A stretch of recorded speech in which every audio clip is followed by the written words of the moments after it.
Donc, tournons dans Psaume 12. Et puis, on va changer un petit peu de direction. On avait commencé il y a 2 semaines sur les dons spirituels. Mais ce matin, j'aimerais adresser les hommes. J'aimerais qu'on porte notre attention sur une chose spécifique. Nous sommes dans une génération en besoin de modèles. Et pour ça, je veux m'adresser aux hommes, parce que je remarque de plus en plus l'attaque qu'il y a sur la famille, mais spécifiquement sur les hommes. Et il y a une raison bien spécifique pour ça, parce que l'homme est appelé de Dieu en tant que chef. Et puis, c'est certain que l'ennemi, dans une guerre, cherche à aller toucher ceux qui sont en autorité. Et puis, c'est ce qu'on voit à travers la parole de Dieu, et je crois que c'est ce qu'on vit dans notre génération. Dans le Psaume 12, il y a une parole qui est ressortie, justement, qui fait en sorte que ça m'a mené à partager. J'allais continuer avec les dons spirituels, mais cette parole-là m'a amené à changer de direction. Et ça nous dit au verset 2, « Sauve Éternel, car les hommes pieux s'en vont. Les fidèles disparaissent d'entre les fils de l'homme. » Hein? Les fidèles disparaissent parmi les fils de l'homme. Et je crois que ça révèle non seulement ce qui se passait il y a 3000 ans. Voyez-vous, le problème qu'on vit aujourd'hui, frères et sœurs, ce n'est pas quelque chose de nouveau, là. C'est un problème qui existait même dans le temps de David. Et on sait que David était dans les années 1000 à 900 quelque chose avant Jésus-Christ. Donc, si on ajoute les 2025 ans depuis le temps de Jésus, on est au-dessus de 3000 ans que ces choses-là ont été écrites, qui ont été révélées. Et David vivait justement ça. Et on est dans notre génération, je crois, que ça révèle, même dans notre génération, un énorme manque dans le siècle présent. Hein? Ça nous dit, les hommes pieux s'en vont. Les fidèles disparaissent parmi les fils de l'homme. Hein? Et je crois que ça nous concerne en tant qu'homme, en tant que père, ça nous concerne. Parce qu'il y a cette attaque-là dans le monde d'aujourd'hui. Satan cherche, par tous les moyens possibles, à détruire l'identité de l'homme et de la femme. Il ne faut pas s'en le cacher, là. Et c'est pour ça qu'on vit en ce moment un temps de confusion, je pense, comme nulle autre génération, par contre. Là où ce que les hommes et les femmes, même ceux qui sont en autorité, n'identifient pas la différence entre les deux. Pouvez-vous vous imaginer? J'aurais jamais pensé qu'on serait venu à ce point-là, où est-ce qu'on ne peut pas identifier un homme comme étant un homme et une femme comme étant une femme. Avez-vous déjà rencontré des fois une personne et vous ne savez pas si c'est un homme ou une femme? Hein? Ça démontre justement à quel point la confusion règne et à quel point l'ennemi cherche à détruire justement cette identité-là de l'homme et de la femme. Même il cherche à abolir, à supprimer la distinction qui existe entre l'homme et la femme, parce que ça existe. Il y a clairement une distinction, et ce n'est pas simplement au niveau physiologique. Hein? C'est au niveau de la constitution dans laquelle Dieu a créé l'homme et la femme. Et il nous a donné une identité claire, autant à l'un qu'à l'autre. Hein? Et je crois que la façon que l'ennemi s'acharne à ce niveau-là, c'est en dénigrant la masculinité de l'homme. Parce que de plus en plus, les hommes sont poussés à devenir de plus en plus féminins, hein? Efféminés dans leur raisonnement, dans leur comportement, au lieu d'être des hommes masculins, être masculins, le caractère et la constitution de l'homme. Et cette constitution-là, frères et sœurs, c'est que Dieu a donné à l'homme une responsabilité qu'il n'a pas donnée à la femme.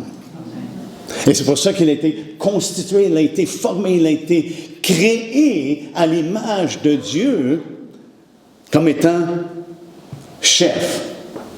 Du point de départ, Dieu avait en tête que l'homme allait mener, allait diriger, allait protéger, allait instruire. Ça fait partie de la responsabilité des hommes. Et même lorsque Dieu a fait la promesse à Abraham, ça nous dit dans Genèse 18, 19, ça dit « Car je l'ai choisi afin qu'il ordonne à ses fils et à sa maison après lui de garder la voie de l'Éternel en pratiquant la droiture et la justice, et qu'ainsi l'Éternel accomplisse en faveur d'Abraham les promesses qu'il lui a faites. » Avez-vous remarqué une chose?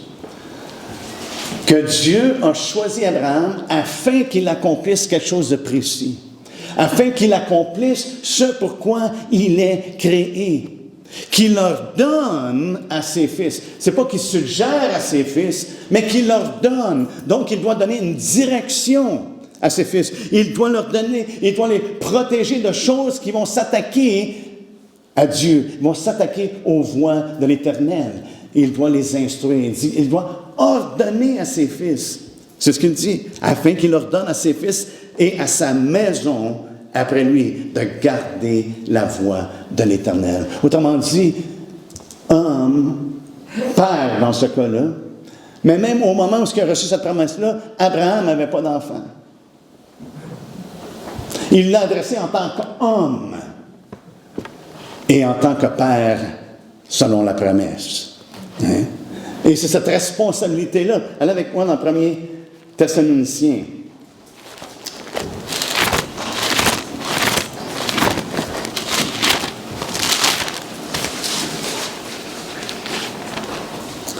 Au 2e chapitre,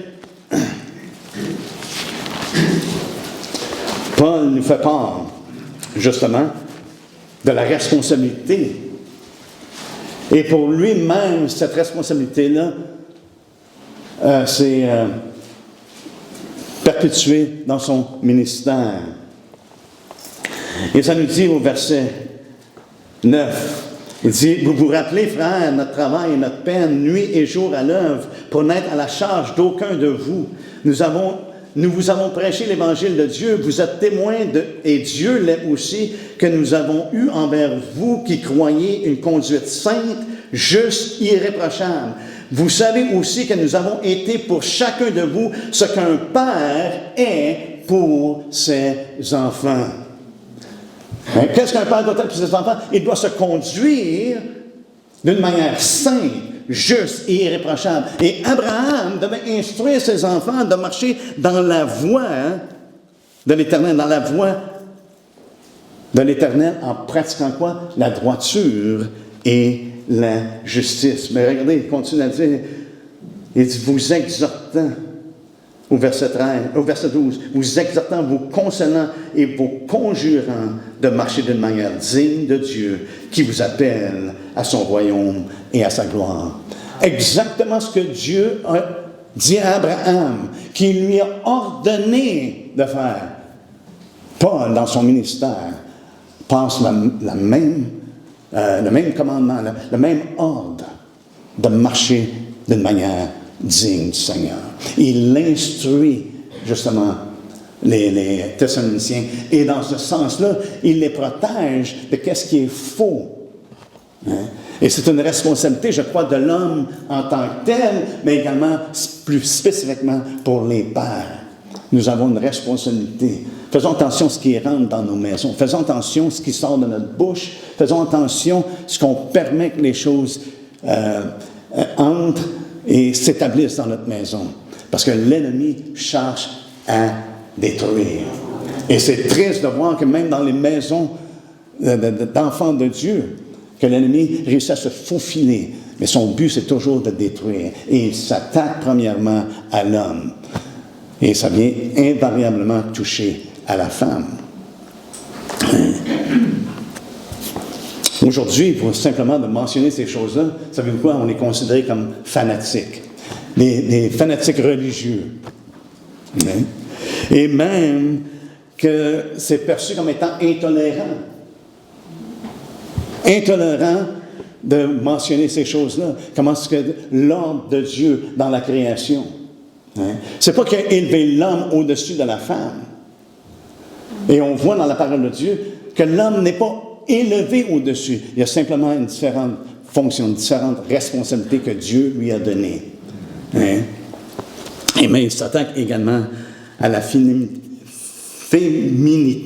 de la femme, le caractère propre de la femme. Même dans 1 Thessaloniciens, Paul fait référence justement au verset 7, il dit « Mais nous avons été pleins de douceur au milieu de vous, de même qu'une nourrice prend un tendre soin de ses enfants. » Hein?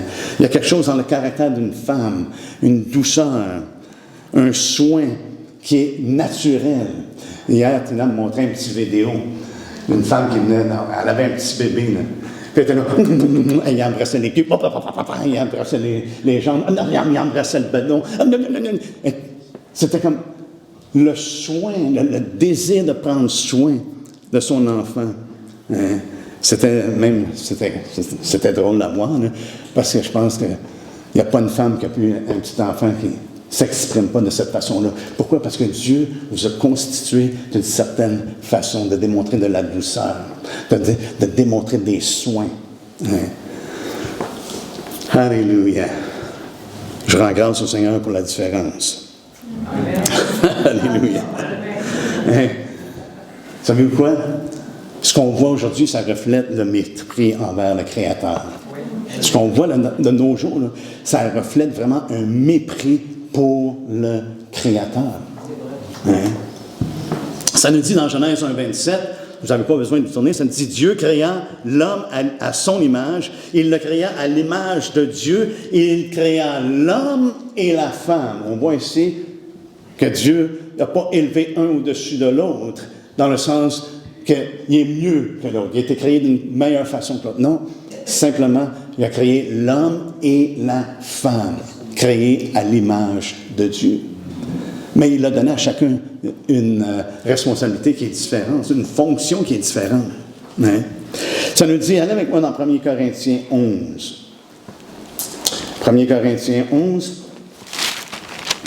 on va voir une chose, je crois que Paul met en lumière.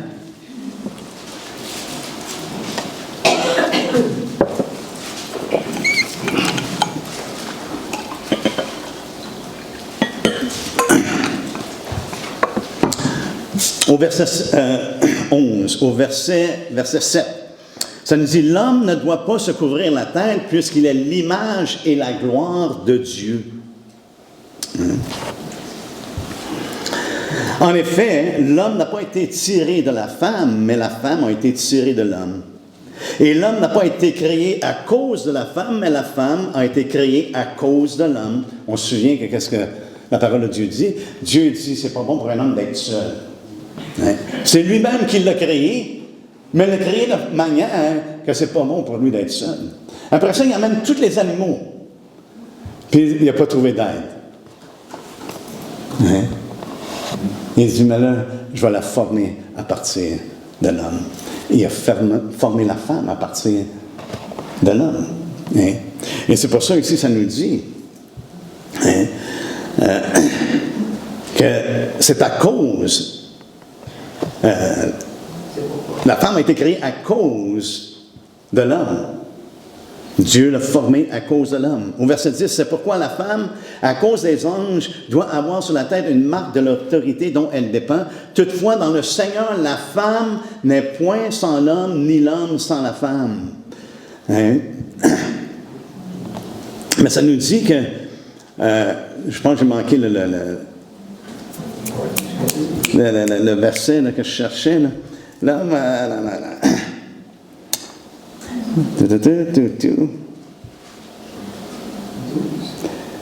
Le verset 12, car de même que la femme a été tirée de l'homme, de même l'homme existe par la femme et tout vient de Dieu.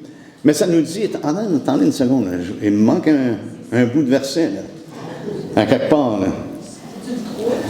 OK, verset 7, à la fin du verset 7, OK. Puisqu'il est l'image et la gloire de Dieu, tandis que la femme est la gloire de l'homme. OK, je pense que j'ai sauté cette partie-là. Mais la femme est la gloire de l'homme, parce que Dieu l'a créé, justement, pour être son aide. Mais c'est un sujet de gloire pour l'homme, la femme. Hein? Elle est créée pour la gloire de l'homme. Hein? Donc, c'est un sujet de gloire.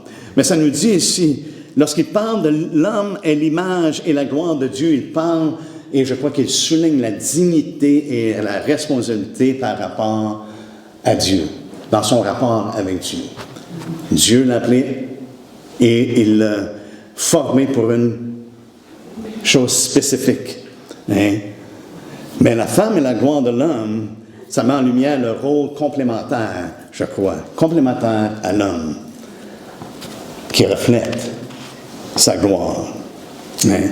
Mais dans le Seigneur, on voit ici dans le Seigneur que lorsqu'il parle justement au verset 12, c'est une relation d'interdépendance, hein, dans l'ordre de la création. L'homme, ça nous dit, l'homme est sans la femme, l'homme n'est pas là. Et ça nous dit, car de même que la femme a été tirée de l'homme, de même l'homme existe par la femme, et tout vient de Dieu. Donc, on a ici une interdépendance dans le Seigneur. Il y a une distinction dans les rôles, mais dans le Seigneur, aucun n'est indépendant de l'autre. Hein? L'homme a été créé, la femme a été tirée de l'homme, mais l'homme ne peut pas être sans la femme. Il y a une interdépendance entre l'homme et la femme, mais tous, chacun de nous, on dépend de Dieu. Hein? Tout vient de Dieu, on dépend de Dieu. Hein? Dans notre relation, les uns avec les autres. Mais dans le psaume 12, si on peut y retourner, s'il vous plaît, dans le psaume 12, on voit qu'il y a un appel au secours de Dieu dans la situation auquel David se trouve. Il dit « Sauve, Éternel! Sauve, Éternel! » Il fait appel, Seigneur, on a besoin d'être secourus. Pourquoi? Parce que les hommes pieux s'en vont. Hein? Les hommes pieux s'en vont. Les fidèles disparaissent. On a besoin d'être secourus, Seigneur. Hein? On a besoin d'être libérés. Libérés de la situation dans laquelle on se trouve. Et ma prière, c'est que les hommes se lèvent. Hein? Et je crois que c'était la prière de David. Que les hommes se lèvent. Hein? Parce qu'il y a une confusion qui est rampante dans le monde dans lequel on se trouve. Et même dans le temps de David, il y avait une confusion qui était vraiment évidente. Regardez au verset 3 du chapitre 12. Ça nous dit, on se dit des faussetés les uns aux autres. On a sur les lèvres des choses flatteuses. On parle avec un cœur double. Est-ce que ça reflète un peu le temps dans lequel nous sommes? Hein? Ça nous dit, on se dit des faussetés. Hein? On se dit des faussetés. La fausseté et la duplicité, frères et sœurs, priment dans notre génération. Au même titre que ça primait dans le temps de David. Hein? David dit, on se compte des mensonges, les uns les autres. On se dit des faussetés, puis on le sait que c'est faux. Hein? Puis il dit, parle avec un cœur double. Donc, on voit la fausseté et la duplicité qui priment. Mais regardez également une autre chose qui est reflétée dans ce passage-là que David révèle. C'est au verset 9, il dit « Les méchants se promènent de toutes parts quand la bassesse règne parmi les fils de l'homme. » Quand la bassesse règne. Donc, j'étais curieux de savoir, OK, c'est quoi? La bassesse, ça fait référence à quoi exactement? Hein? Ça fait référence à ce qui fait honte, ce qui est honteux. Lorsque la honte règne, lorsque les méchants, ça nous dit ici, lorsque les méchants se promènent de toutes parts, les méchants se promènent de toutes parts quand la bassesse, quand la honte devient une chose qui est acceptable, une chose qui devient normale. Ce qui est honteux est maintenant normal. Et de mentionner ces choses-là, que c'est honteux, c'est toi qui es le problème. Hein? Et c'est ce qu'on voit de nos jours. La bassesse règne. Hein? La honte règne dans notre pays. Hein? David ici fait référence aux hommes pieux, les hommes qui sont fidèles, des hommes qui sont saints, qui pratiquent le bien, des hommes qui sont miséricordieux. C'est ce que ça fait référence en tant qu'homme pieux, c'est ce que ça représente. C'est le caractère qui ressort d'un homme pieux. Oui. Alléluia. Et ça nous dit, il est fidèle. Fait que l'homme pieux fait référence à la fidélité. Mais les fidèles ici fait référence à quelqu'un qui est ferme, solide, stable, durable, confiant, assuré, qui croit et qui espère. Mais il y a quelque chose qui ressort de tout ça, qui est au-dessus. Parce que c'est aussi un terme qui est référé comme étant père nourricier. Quelqu'un qui est fidèle. Un père nourricier. Wow, un père nourricier. Hein? Un père qui alimente, qu'on pourrait dire. Hein? Un fidèle, c'est quelqu'un qui alimente, qui nourrit, qui enrichit, qui inspire. Père, nous devons être, hommes, nous devons être des personnes qui inspirent, qui alimentent, qui nourrit. Hein? C'est la responsabilité que Dieu avait donnée à Abraham, hein, qui leur donne à ses fils, hein, qu'ils demeurent dans la voie de l'Éternel, qu'ils marchent dans la droiture et dans la justice. Donc, c'est ce qu'on doit s'appliquer, de déposer dans le cœur de nos enfants, mais également dans le cœur des uns des autres. En tant qu'homme, on doit prendre le lead. Je sais que c'est anglophone, là, mais on doit prendre la directive.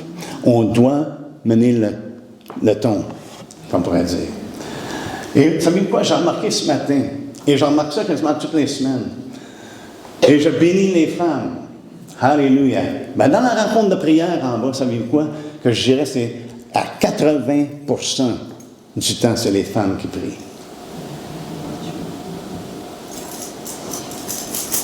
Qu'est-ce que Paul a dit dans 1 Timothée 2? Je veux que les hommes lèvent les mains et qui prient. Peut-être que Paul aussi faisait face à la même situation, où ce que les hommes ont tendance de s'effacer. Ils ont tendance à se retirer plutôt que d'aller de l'avant. Et c'est justement ce que ça nous dit. Hein? Les fidèles disparaissent. Le terme qui est utilisé, c'est de manquer. C'est de s'évanouir. Autrement dit, de se dissiper, de s'effacer, de défaillir. Et je crois que les hommes ont la tendance de défaillir dans les responsabilités que Dieu nous appelle à remplir. On doit être des exemples. On doit mener le troupeau. On doit aller de l'avant et être des exemples pour nos familles. On doit être des exemples pour l'Assemblée. On doit être des exemples pour les femmes de l'Assemblée et non pas d'attendre que les femmes prennent le lead.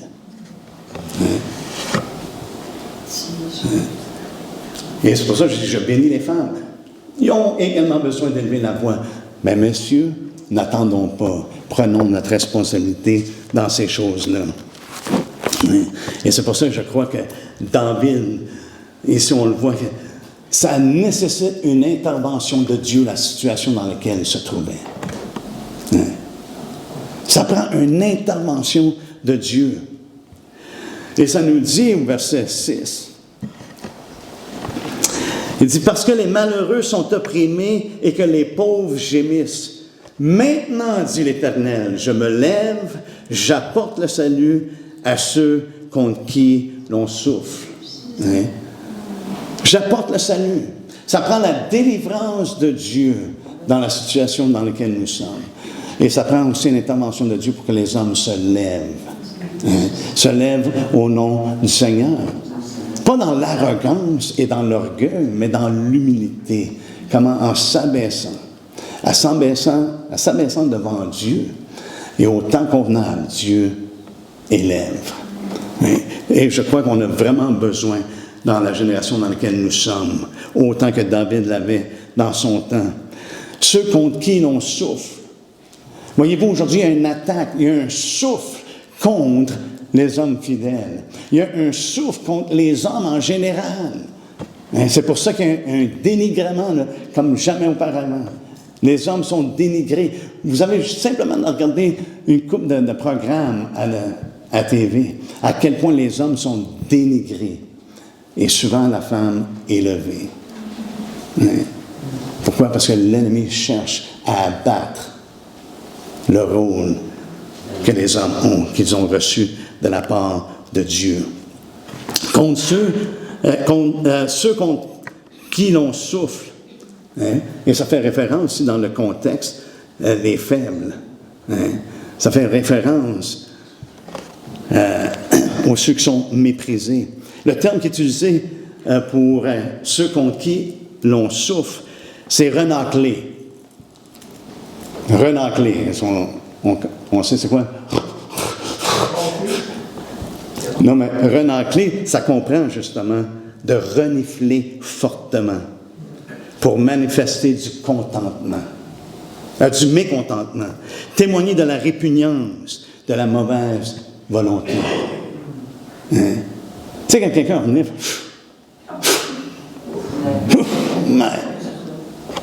et c'est exactement le terme qu'il utilise. Pour démontrer que les hommes fidèles, les hommes pieux, c'est comme ça que le monde dans lequel on vit, dans les situations dans lesquelles on se trouve, c'est comment est-ce qu'ils regardent les hommes avec mépris. Pas seulement les hommes, mais tous ceux qui sont pieux ou pieuses et fidèles dans le Seigneur. Mais grâce soit rendue à Dieu, parce que au verset 7, ça nous dit « La parole de l'Éternel, les paroles de l'Éternel sont des paroles pures, un argent éprouvé, sur terre au creuset et 7 fois épuré. » Frères et sœurs, la parole de Dieu est certaine. On peut se lever debout et marcher dans les voies de Dieu.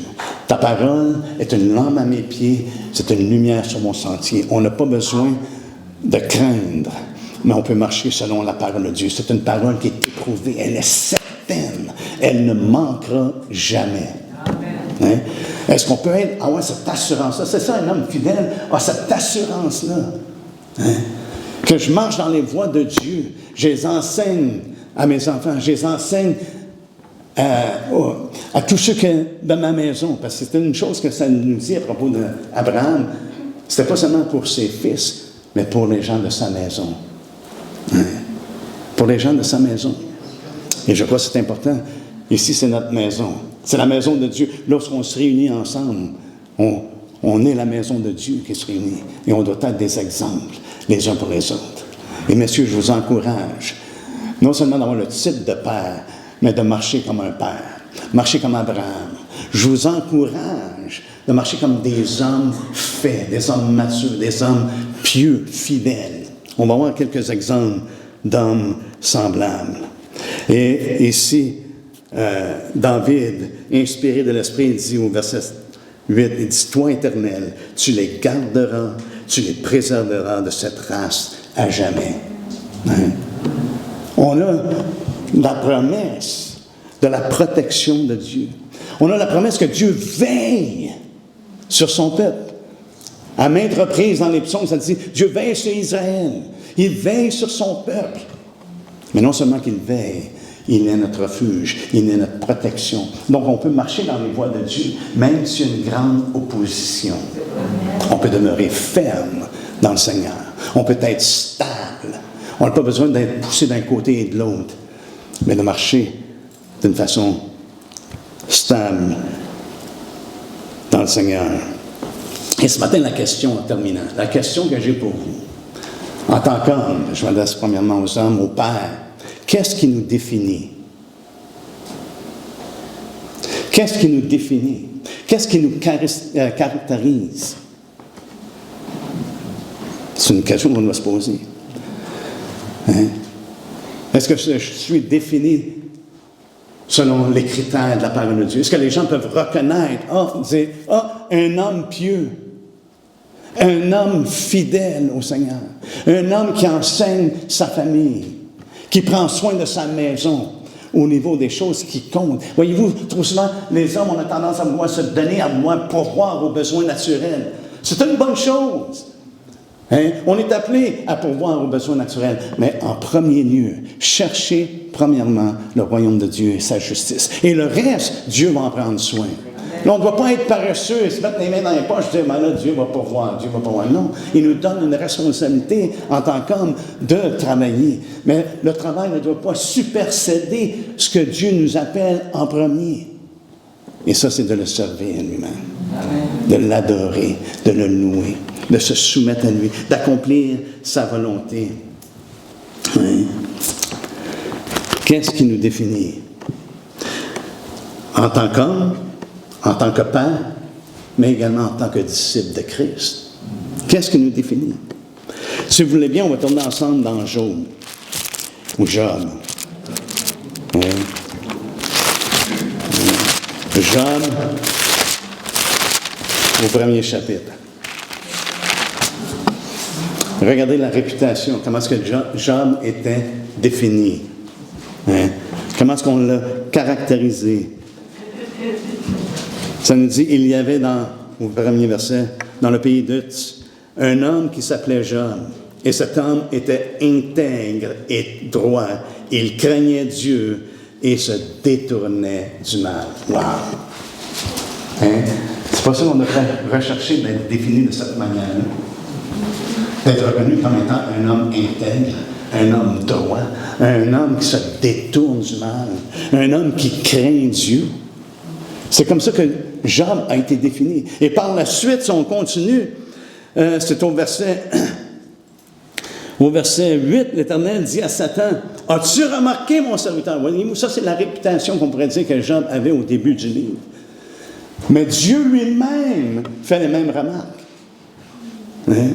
Il dit, « As-tu remarqué, mon serviteur Job? Il n'y a personne comme lui sur la terre. C'est un homme intègre et droit, craignant Dieu et se détournant du mal. » Fait on voit ici que Job, il n'y avait pas une duplicité. Voyez-vous, un des plus grands reproches qu'il y a dans l'Église de nos jours, c'est la duplicité, c'est l'hypocrisie. Des hommes qui professent une chose et qui en vivent une autre. Ce qui les définit, c'est contraire à ce qu'on retrouve dans la parole de Dieu. Qu'est-ce qui devrait nous définir en tant qu'homme, en tant que père et en tant que disciple de Christ? Hein? Et regardez à quel point, non seulement qu'il était un homme pieux, un homme fidèle, mais il était fidèle à intercéder.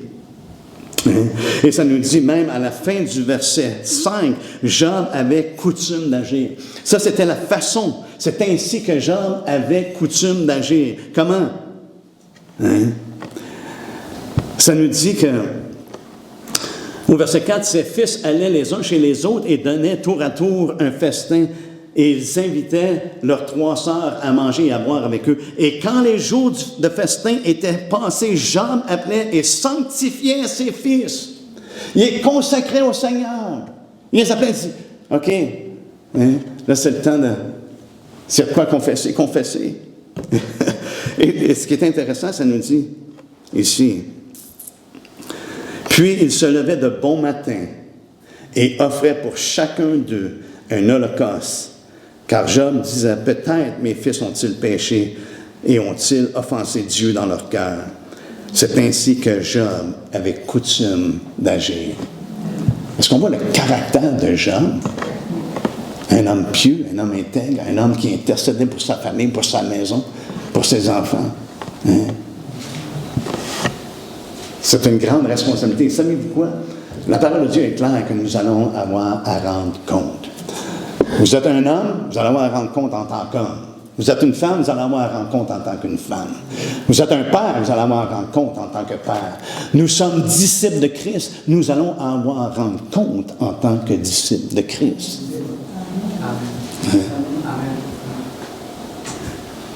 C'est une réalité. Quelle sorte de réputation qu'on devrait avoir? Quelle sorte de caractère? Qu'est-ce qui devrait nous définir?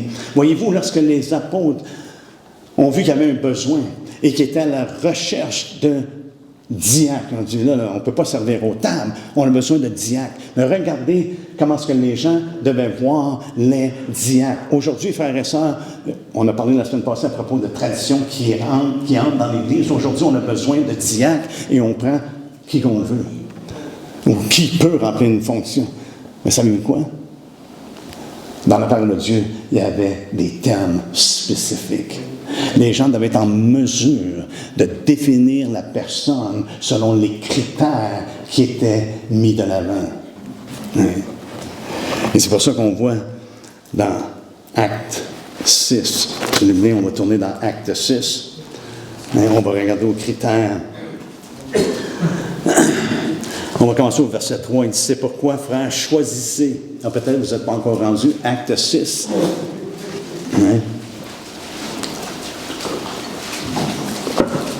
Je suis même plus vite que le téléphone. C'est pourquoi, frères, choisissez parmi vous 7 hommes, de qui l'on rende quoi? Un bon témoignage, qui soit plein d'Esprit Saint et de sagesse, et que nous chargerons de cet emploi. Critère, plein d'Esprit Saint. C'est remarquable lorsqu'une personne est remplie de l'Esprit. Oui, c'est remarquable. Parce qu'il devait voir si une personne était vraiment remplie de l'Esprit pour être choisie d'être diacre. Et si elle avait de la sagesse, plein de sagesse. Et c'est intéressant parce qu'un petit peu plus bas, ça nous parle d'Étienne au verset 8. Au verset 8, ça nous dit « Étienne était plein de grâce et plein de puissance. » Même au verset 7, non, c'est pas le verset 7, c'est le verset 5. Ça nous dit « Ils élurent Étienne, homme plein de foi et d'Esprit Saint. » C'est comme s'il y a deux critères. Parce que ça nous dit « Rempli de l'Esprit et de sagesse. » Mais là, il dit « Il était plein de foi et plein d'Esprit Saint. » Il y en a un des deux. Mais savez-vous quoi, frères et sœurs? Celui qui est rempli de sagesse, c'est un homme de foi. Parce que si quelqu'un manque de sagesse, qu'il la demande à Dieu, et Dieu va lui donner. Hein? Mais qu'il la demande comment? Sans douter, qu'il la demande par la foi. C'est une personne qui a la sagesse. Ça veut dire qu'ils ont la foi de Dieu. Et Étienne est un homme plein de foi. C'est un homme plein de sagesse. Parce qu'il avait la foi, il savait que Dieu allait être avec lui et qu'il allait le diriger. Et ça nous dit, après ça, au verset 8, plein de grâce et plein de puissance. Il faisait des prodiges dans le nom du Seigneur. Alléluia. Mais c'était quelque chose, frères et sœurs, par lequel il était défini, caractérisé.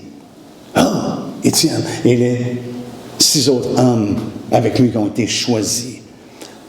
Les gens pouvaient remarquer qu'ils étaient pleins de l'Esprit. Ça ne dit pas, si on a cru en Jésus, si on a été baptisés de l'Esprit, on dit qu'ils soient pleins. Frère, le fait de la plénitude, c'est la communion qu'un homme a avec son Dieu. Hein? C'est ça la plénitude. Hein? On est en communion avec Dieu. Et aujourd'hui, ça veut dire quoi? On s'est contenté que, je suis juste un homme. Je suis faible. Et on néglige ce que Dieu nous révèle. Paul dit, soyez remplis de l'Esprit. Nous avons une responsabilité de cultiver cette relation-là avec Dieu. Et ça commence par chercher Dieu, chercher son royaume, chercher sa justice. Et savez-vous quoi? Dieu est fidèle. C'est pour ça qu'au chapitre 12 des psaumes, David fait référence que la parole de Dieu a été 7 fois éprouvée. Elle est certaine. Si on suit les directives de Dieu, frères et sœurs, le résultat va être que nous serons remplis ou nous aurons la plénitude de l'Esprit. Ça va être reconnaissable. Reconnaissable. Et je demande à Dieu que dans notre génération, que Dieu élève des hommes premièrement, et également des femmes, mais premièrement, en tant que responsabilité d'homme, des hommes qu'on peut se dire, c'est un homme rempli de l'esprit, c'est un homme rempli de foi, c'est un homme rempli de sagesse, c'est un homme rempli de puissance. Parce que ce n'était pas simplement une qualification pour Étienne. Voyez-vous, lorsqu'on a l'Esprit de Dieu en nous, Jésus dit, vous allez avoir une puissance. Hein? Vous allez être revêtus d'une puissance. Donc, ce n'est pas sélectif. Mais par contre, nous avons une responsabilité de nous approcher de lui. Hein? Pierre et Jean, on achève. Pierre et Jean. Pierre et Jean, des gens qui ne sont pas instruits, ils n'ont aucun diplôme, ils n'ont pas de PhD, hein? Je ne sais pas en français comment on dit ça. Hein? Ils n'ont pas de bac en théologie. Même, ils sont reconnus comme étant des hommes sans instruction, des gens de basse classe, ou de classe basse. Hein? C'est ça qu'ils sont reconnus. Mais il y a quelque chose qui a supersédé tout ça. Ils ont reconnu qu'ils ont été avec Jésus. Amen. Et ça, pour moi, je me dis, wow, est-ce que les gens peuvent reconnaître que j'ai été avec Jésus? Est-ce que les gens peuvent reconnaître que nous, en tant qu'hommes, on est avec Jésus? Est-ce que les gens peuvent reconnaître que nous, en tant que disciples de Christ, nous sommes avec Jésus? Nous avons été avec Jésus. Mais c'est ce qui a complètement distingué Pierre et Jean et le reste des apôtres également. Hein? C'est l'assurance qu'ils avaient. Des hommes fidèles, comme on a vu dans le psaume 12. Fidèles, ça veut dire qu'il y avait une assurance, qu'il y avait une stabilité, qui était ferme. Hein? Alléluia. Et je crois que c'est une des choses que lorsque les apôtres, après avoir été persécutés au chapitre 4, ils ont prié, ils disent, Seigneur, hein, étends ta main, fais des choses miraculeuses dans le nom de ton Fils Jésus. Et ça nous dit que l'Esprit est descendu sur eux, encore une fois. Et qu'est-ce qui est arrivé? Ils ont eu une assurance pour prêcher la parole de Dieu. Alléluia. Voyez-vous, lorsqu'on est plein de l'Esprit, frère, ce n'est pas une assurance en nous-mêmes. C'est comme Stéphanie a mentionné, on reconnaît de plus en plus nos faiblesses. Hein? Et c'est vrai, ce n'est pas une assurance en nous-mêmes. Paul ne pouvait pas avoir une assurance en lui-même. Il a été donné quelque chose pour lui rappeler que ce n'est pas en toi, Paul. Mais ma grâce te suffit. Amen. Hein? Et c'est pour ça que je me réjouis dans mes faiblesses, afin que la puissance de Christ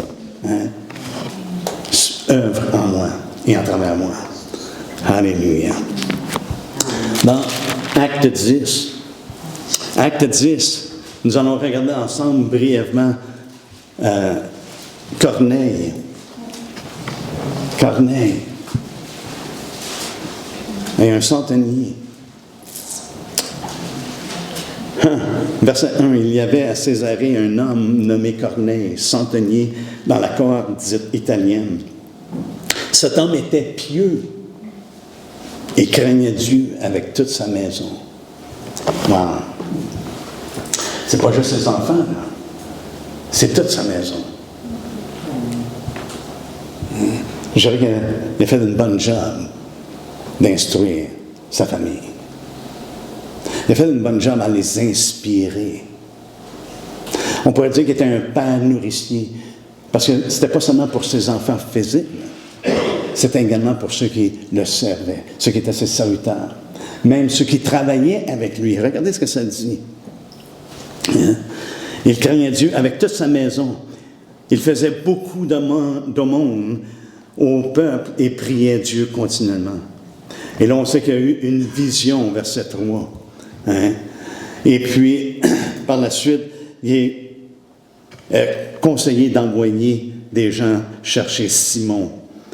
Et puis au verset 7, ça nous dit, dès que l'ange qui lui avait parlé fut parti, Corneille appela 2 de ses serviteurs et un soldat pieux. Alléluia. Oui, dans sa maison, toute sa maison craignait Dieu. C'est ce que ça nous dit. Là. Il était un homme pieux qui craignait Dieu avec toute sa maison. 2 de ses serviteurs faisaient partie de sa maison. Mais quelqu'un qui travaillait pour lui, un soldat, c'était un soldat pieux. Hein? Wow. Donc on voit que Corneille est un homme à travers lequel Dieu œuvrait. Malgré qu'il ne connaissait pas Dieu comme il devait le connaître plus tard. Mais déjà, ce qui était en lui, il avait inspiré les autres dans cette même marche-là. Autant sa famille que ceux qui travaillaient pour lui. Et ça nous dit qu'il faisait beaucoup de monde. Excusez. Et puis ça nous dit que ses prières ont été entendues. Dieu s'est souvenu. On a des beaux exemples dans la parole de Dieu. Et savez-vous quoi? Ce n'est pas limité à quelques personnes. Et je crois que c'est là que l'ennemi a réussi à vraiment pénétrer au sein de l'Église, afin que les hommes, au lieu d'être reconnus comme des hommes de Dieu, souvent, c'est le contraire. Il y a une profession de la bouche, mais il y a un manque au niveau de la réalité de vivre selon l'Esprit de Dieu. Et frères et sœurs, c'est un manque qui ne devrait pas exister dans l'Église. Et Paul veut emmener justement dans Corinthiens, veut emmener les gens à la maturité et non seulement d'avoir des dons, mais vraiment marcher dans la puissance de Dieu qui sert à l'édification de l'Église, qui sert justement à être une bénédiction et un témoignage dans le monde dans lequel nous vivons. Et ma prière, c'est que Dieu nous préserve de duplicité. La réputation qu'aujourd'hui, trop souvent, qui concerne l'Église, celle de l'hypocrisie. Hein? Que le Seigneur nous mette à l'abri, je dirais, de la religiosité ou de l'intellectualisme. Hein? Les pharisiens, on les connaît, les pharisiens, n'est-ce pas, on les voit. Mais savez-vous quoi, dans l'Église, il y en a des pharisiens. Hein? Ils étaient rigoristes, intransigeants dans l'observation de la loi. Les pharisiens étaient, même Paul dit, j'étais zélé, pharisien de pharisiens. Concernant la loi, il ne manquait rien. Mais il était également hypocrite. Jésus les a repris à maintes reprises à ce niveau-là. Il était pieux extérieurement, mais corrompu intérieurement. Et qu'est-ce qui va démarquer nos jours? Qu'est-ce qui démarque nos jours? C'est qu'il va y avoir des hommes, lorsqu'on lit dans 2 Timothée 3, on ne prendra pas le temps de lire ça ce matin, mais dans 2 Timothée 3, à partir du verset 1, tout ce qui est mentionné, égoïste, des fraudeurs, toutes sortes de choses, il dit, ayant une apparence de piété, qui paraissent à l'extérieur pieux, mais à l'intérieur qui sont corrompus. Et ironie, ce qui en fait la force. C'est pas pour rien que Jésus a appelé les pharisiens, il dit, vous êtes des sépulcres blanchis. Ils paraissaient bien à l'extérieur, mais à l'intérieur, c'est la mort. On ne veut pas marcher selon le légalisme, d'imposer aux gens de lourdes règles sans le vivre. Et c'est le problème avec les pharisiens. Ils étaient prêts à dire que ça avait besoin d'être fait, mais pour eux, sans rien toucher. C'était des hommes orgueilleux. Et ça, c'était ce qui définissait les pharisiens. C'était des hommes orgueilleux, qui aimaient les premières places, qui aimaient être reconnus par les hommes, qui se fiaient dans leur apparence. Ils aimaient l'admiration des hommes. Les Sadduciens n'étaient pas mieux non plus. C'était des hommes qui étaient incrédules, qui avaient une apparence de croire en Dieu, mais intérieurement, c'était des hommes incrédules. C'est pour ça que Jésus leur a dit, il dit, vous êtes grandement dans l'erreur, vous ne comprenez pas les Écritures, vous ne connaissez pas les Écritures. Ils ne croyaient pas à la résurrection. Ils étaient ignorants. Et surtout, ils étaient malhonnêtes. Quand ils venaient à Jésus, c'était simplement pour l'éprouver. Ils joignaient avec les pharisiens simplement pour l'éprouver. Hein? Les scribes, par contre, les docteurs de la loi, dans leur arrogance, étaient complets dans les apparences. Mais ils étaient accusés par Jésus d'être des fraudeurs. Hein? Ça nous dit, ils dévorent les maisons des veuves. On ne veut pas que ces choses-là nous définissent en tant qu'enfants de Dieu, en tant qu'homme, en tant que père, en tant que disciple de Christ. Hein? C'est pour ça que je dis, on doit se poser la question, qu'est-ce qui nous définit? Ma prière, c'est qu'on ait un bon témoignage, comme dans le choix des diacres. Qu'on ait un bon témoignage. Et non seulement ça, mais les scribes. Je pense que c'est une des plus grandes accusations que le Seigneur a fait aux scribes. C'était des saboteurs des desseins de Dieu. C'était des saboteurs. Ils empêchaient les gens d'entrer dans le royaume de Dieu. Dans Luc 11, 52, ça dit « Malheur à vous, docteurs de la loi, parce que vous avez enlevé la clé de la science. Vous n'êtes pas entrés vous-même et vous empêchez d'entrer ceux qui le voulaient. » Hein? Wow!